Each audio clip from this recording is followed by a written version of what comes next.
पथकाचा मान हाय गौरी गावाचा चिखला देवी गोविंद पथकाचा मान बैला गौरी गावाचा कलर राधा हंडी फोराला निघाला कोपरी गावचा काय रिझन देतो ऑफिसला की फॅमिली फंक्शन वगैरे फॅमिली फंक्शन तू दहीहंडीला दिसतो बॉसला बॉस ना सर तुम्ही पण बोला कोच आता तुम्ही आम्ही किती ऐकायचं तुमचं आमचं हे कोपरी गाव आहे ना ते आधी खूप मोठं होतं ते गावदेवीचं मंदिर आहे ना तिथपर्यंत होतं आणि ती गावदेवी आमची राखणदार होती म्हणून ते नाव पडलं गावदेवी आमचं आणि ती चिखलातनं आलेली निघालेली चिखलवर म्हणून त्याचं नाव चिखलादेवी ठेवलेलं. हे ॲक्च्युली गोविंद आमच्या कोपरी गावातली एक बँजो पार्टी पण आहे तिचं पण नाव चिखलाई देवी आहे. 40+ आमची टीम आहे त्याची पण आई चिखलाई देवी गोविंद म्हणजे जेवढे आमचे स्पोर्ट्सचे गेम आहेत ते सगळे आई चिखलाई देवीच्या नावानंच आम्ही रिप्रेझेंट करतो.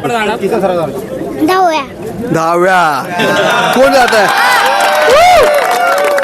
नाही पण हे बघा प्रिकॉशन घेतलेले असतात सेफ्टी असते. काशीची राणी आहे क्या बात आहे. तुझं नाव गेल्या वर्षी रुपाली. तू कितवीलास मी 5वीला. तू कितवीलास मी 8वीला. 8वीला मग तू 5वीतला का वाटतोय मला